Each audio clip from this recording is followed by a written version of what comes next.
दबिनजरानि गामिनि जानानै बे मेम्बार जानानै जोंहा दिनै बे सानजा दबिनजरा गामियाव जोंहा बहुद दिननिफ्रायनो जोंहा थांलाय फैलायनि थाखायनो दखानाव थांनाय बहाबा फैनाय थांनाय हान्था मेलानि थाखाय जोंहा बिराद प्रब्लेम जायोमोन।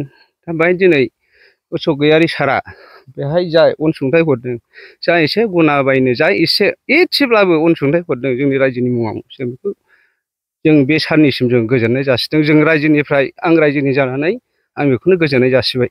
औवानि दालां लुनानै होनायनि थाखाय आं बेखौनो जों रायजोनि जानानै आङो सारनिसिम आं गोजोननाय जासिबाय। हान्थामेलानि थाखाय माबायदि खाबु जागोन बे नोंथांनि थाखाय?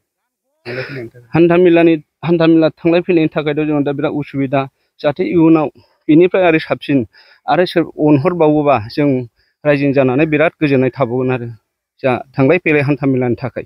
जा बेजोंनो थांलाय फैलाय, बेजोंनो दखानाव थांनाय, बेजोंबो बयबो बे गामिनि मानसियानो बेजों थांलाय फैलाय जायो नालाय, दा बेहाय जोंहा एसे उसुबिदायाव गोलैयो आरो। नै दा बानानि सिजोन फैलायबाय, दा बानायाव जोंहा नै बुखारलाङोबा दा उसुबिदा जासिनबावनोसै। दा बेनि थाखायनो जाहाथे इयुनावबो बेफोरबादि आरो बेनिफ्राय साबसिन जोंनो अनसुंथाइ हरो, जों बेखौनो गोजोननाय मोनगोन आरो। जों बे उसक गयारि सारनिसिम आं बेखौनो गोजोननाय बावनाय जाबाय।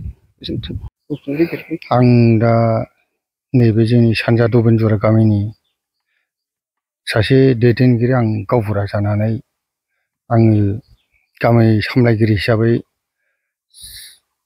जोंहा माखासे नैबे जोंनि हान्थामेला थाबायनाय उसुबिदायाव जोङो आपातत माबानायाव जाहाथे दाख्लै थांनाय जों खामानि खय थारिखमोनथाय आं बेखौ गोसोआव गैला, जाहा अशकआ जोंनो अनसुंथाइ एसे हरनायाव जों हेल्प मोननायाव जों बेखौ मावफुंजोबनो हादों।